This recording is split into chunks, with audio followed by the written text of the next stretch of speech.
Oh, my God. What? Nothing at all. Butch. For the love of... What's that doing there? What's it doing? It's yelling, mock me, mock me. It shouldn't be there. Oh, no, you're right. It should have its own special display at the diner with a big old spotlight on I it. need my permission for this. This should be illegal. Those shorts with that tank top should be illegal. Okay, stop now.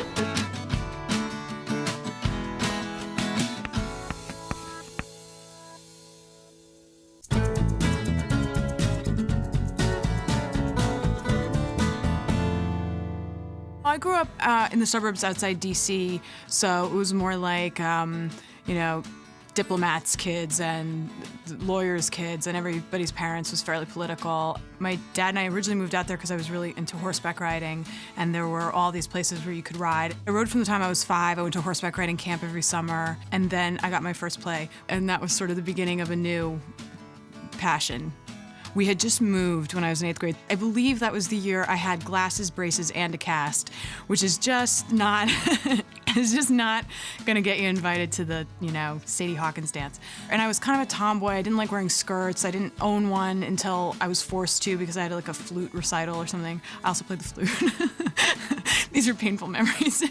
Being back here doesn't make you nostalgic at all? I had the really curly, crazy hair that's now been just like beaten into submission. And also like the ponytail like on top of the head, you know, the fountain kind of 80s. It's bad, it's all bad. I was late. Can we re-vote? I was part of this strange branch of student council where we were apparently like involved in county policy, which meant that one day a month you could sign yourself out and go supposedly to some county meeting where they were discussing something and you were like the student representative.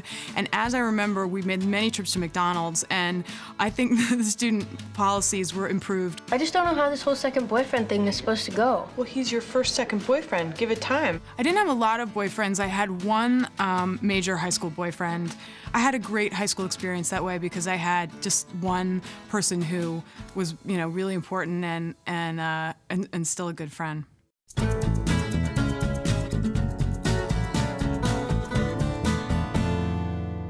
I grew up in a big city in Houston. I didn't participate much in school stuff. In high school, I guess I was just sort of, I wasn't like into like being super social. The minute I walk into that room, I'm suddenly gonna have to sign yearbooks. I had my group of friends that I liked, and you can't really fit us in any group, and that's kind of how I liked it. I don't think I was terribly fashionable. Stop primping and get out here! It was pretty plain, jeans and t-shirts. That's big in Texas. I moved to New York when I went to college. Oh my God, I missed everything. When you're 18, you just want to go do your own thing, you know, and you want to go see a new place, or I did. And then you do that, and then you just want to go home, because, like, you know, you miss, like, mom's home cooking and stuff like that.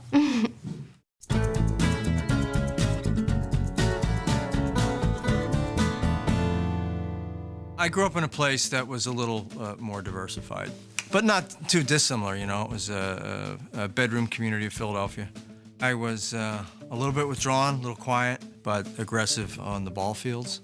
I played a lot of sports. I had a late adolescent rebellion and decided that I didn't need any of that stuff, and I grew my hair and started playing the guitar, writing songs, and writing plays, and getting artsy. I was actually in a rock band from the time I was in 3rd grade. We had 2 songs, I'm Not Your Stepping Stone and Back in the USSR, and I was the singer, lead singer. And I was fired, I was let go many times, and every year rehired because there were jealousy issues. When I was a little kid and it would snow, there were a lot of older kids who would pick on us as we were walking to school. Every day, you know, they'd beat us up, they'd throw snowballs at us. But I had the golden arm, and I defended my pack of guys. We'd make ice balls. We'd put them in the freezer night before, and we were armed and ready. No problem. Everybody wanted to walk to school with me. I defended the youth culture.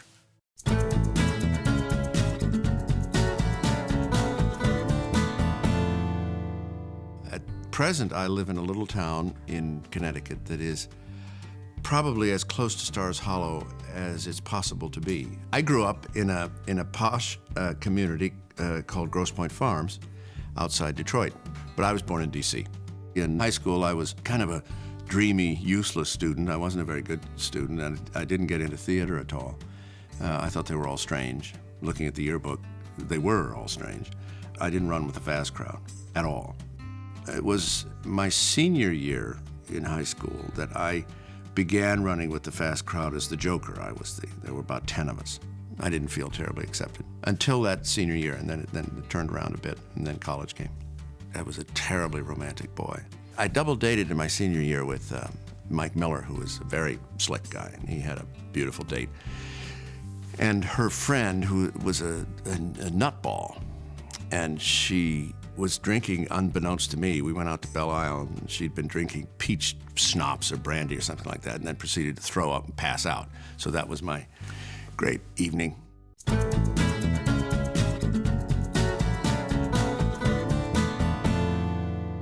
I've always wanted to live in one of these charming little small towns. I grew up in Hell's Kitchen. High school, I went to Puerto Rico. I wanted to study in Spanish, but I went to New York City school system. I got interested in theater in high school. Yes, it was high school. Mr. DeNoia, it was through the drama club. He picked me for the children's theaters tours he used to do in upstate New York, all over New York. I got a full scholarship to NYU because you had to audition and you had to have a classical speech prepared. Okay, so this is how he did it. He said, "Friends, Romans, countrymen, yo, lend me your ears, all right? Now, the noble Brutus have told you that Caesar was ambitious." So that's the way I did it, and I got a full scholarship to NYU.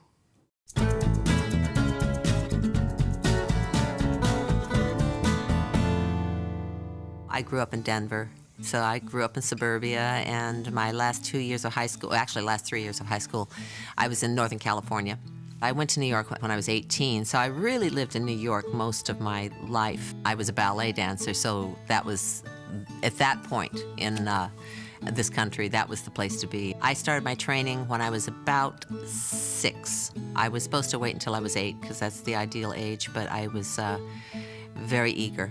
I was not a good student. I was a real daydreamer. I simply didn't want to be there, and I was shy. In junior high, again, this came out of shyness. I started to hang out with the tough kids.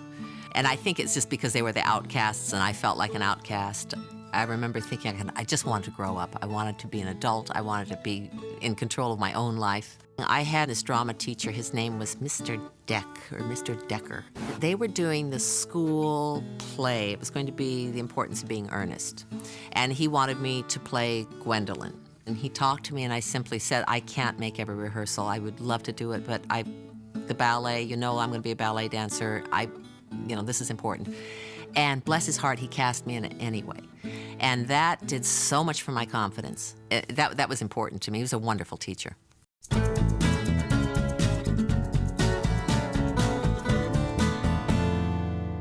I grew up in Hawaii. I grew up on Oahu. I have 3 sisters. They're all girls. They're all younger than me. I was very odd. I mean, in junior high, believe it or not, band was the thing. I'm not kidding. Band is big. I was very lost in intermediate school, I think. I really didn't find my place. I was kind of a fringe person. And my high school was a little different because I switched schools. It was a wonderful, amazing experience. I hung out with the drama geeks and the drama nerds, and we were, this little community within the school. We just talked to each other. One of my most distinct memories from high school is this picture of me for prom. This will not be the mental image you carry around with me the rest of the week. I had this borrowed dress from my boyfriend's mom. Hold on, I just saw the back. Yes, it will.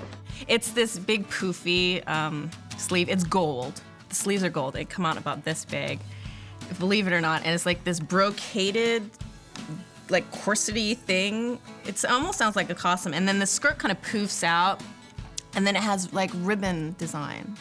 Interesting, isn't it? One of the hardest things about moving to LA was leaving Hawaii. So it kind of took me a while to settle in and find my friends. I think once you find your friends in a new place, that always makes it a little better.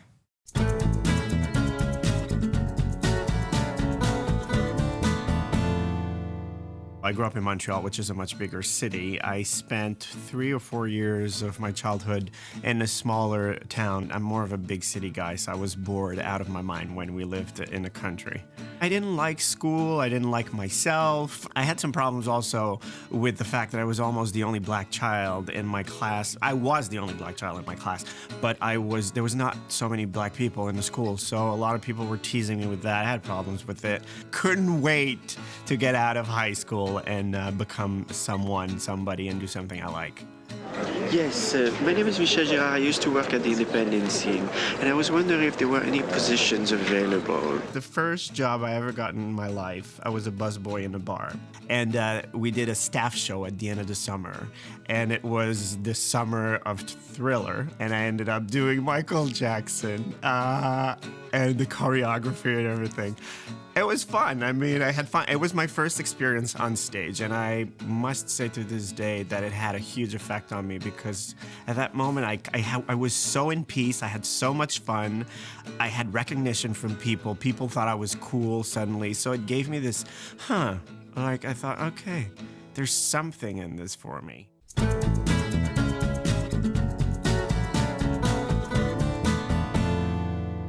I grew up mostly in Lansdale, Pennsylvania, which is kind of a small town. It's like 45 minutes outside of Philadelphia. The elementary school was I guess, kind of my favorite part of that town. It was kind of this old schoolhouse that you could walk to. I had a really rough time in high school. I was like the worst student ever. I played lacrosse and field hockey in junior high, but I kind of, started doing acting stuff when I was 12, so I was commuting to New York for auditions. I kind of hung out with all the people that were like doing the drama stuff, really. I got the senior superlative of most dramatic in high school, which was kind of a dubious honor, I guess. I was kind of outgoing when I was younger, but then I guess once you start hitting puberty, you kind of turn shy and quiet, which I'm still kind of painfully shy.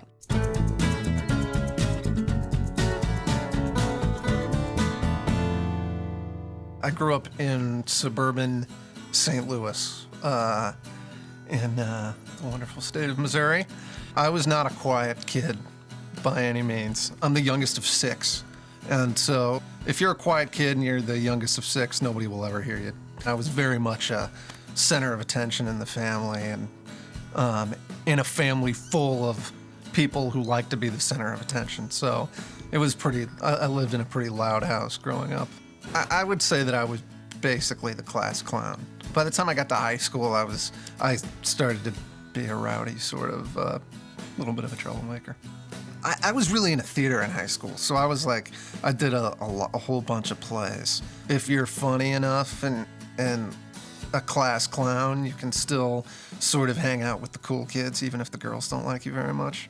Even though I think I was kind of miserable at the time, I look back and think of high school as being fun.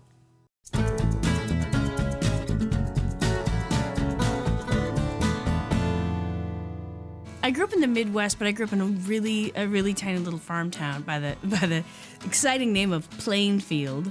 I have one older sister, Margie, who's fantastic, but we fought like animals growing up. I always thought I could take her, but she was older, so had longer arms, and she'd actually do the horrible head holding, and just my arms like pinwheeling trying to get to her. I ran away in kindergarten, which was awkward and horrible.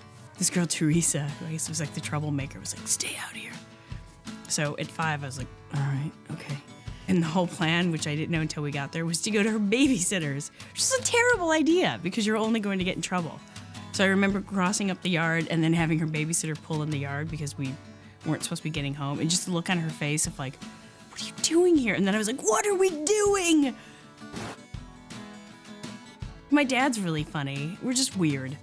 Like we do, I'm sure it's not normal family behavior. For some reason, we did a lot of scaring. So it got really elaborate and probably semi-dangerous. My tip, attack low, fast, and make some slightly animal noise, but a not detectable animal noise, and it really scares people. My mom will be on the phone with me, and she's just talking normally, and all of a sudden it'll be like, oh my God, oh. It's like, your dad was in the closet. Oh God, he had a coat on his head. Like I love that like my dad at any given moment is somewhere, like if we were in this room, like he's in the desk and like you open it up, my dad's in there like, It's just, it's really weird. It's really weird. Also, if you have a tablecloth under the tables of a dining room table, you lay across that, they can't see you, and let somebody be in the room for about 10, 15 minutes, and then you come out at them. It's magical. It's magical because it's that mix of fear and anger because they're so mad at you. Yeah.